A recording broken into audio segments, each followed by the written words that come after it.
In this video, you'll learn how to use WebSocket with Claude Code. By the end of this tutorial, you will have set up a WebSocket server and integrated it with your application for real-time communication. Begin by deciding your WebSocket use case. Consider whether you want to implement real-time chat, live notification. This decision will influence how you structure events and the types of messages you will send throughout your application. Next, prepare your project environment. Open Visual Studio Code and create a new folder. For instance, you might name it Real-Time App.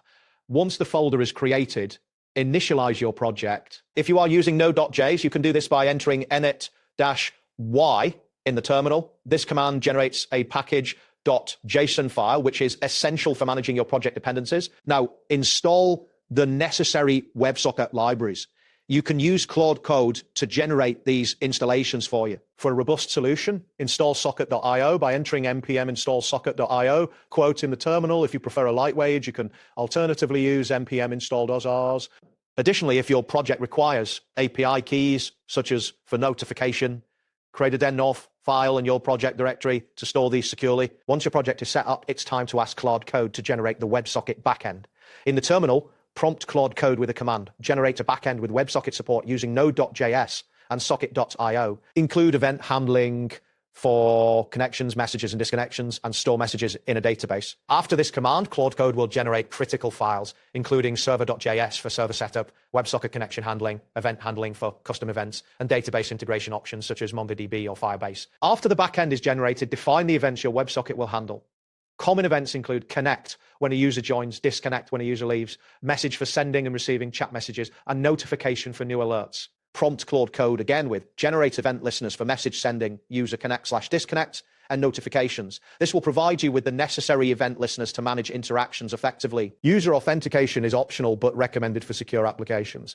Implement authentication using JTT or session tokens. Claude Code can generate authentication middleware to verify tokens on WebSocket connections, which is essential for protecting private data. Now, integrate the front end with your WebSocket server. Claude Code can generate the front end code that connects to your WebSocket server, listens for events such as messages and notifications, and sends messages back to the server. You will only need to provide your server URL and specify the events you wish to listen to ensure everything is functioning correctly. Test the WebSocket functionality.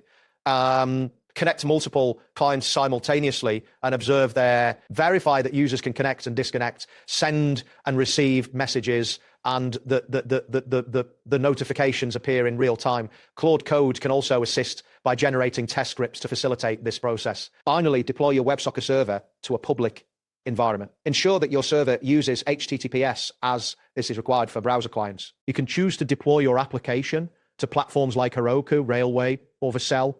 Don't forget to set any necessary environment variables in your event file, including API keys or secrets. After deployment, monitor and maintain your WebSocket server by logging connections, messages, and any errors that may arise. Implement reconnection logic to handle client disconnections, and consider adding alerts for when the server crashes to ensure reliability.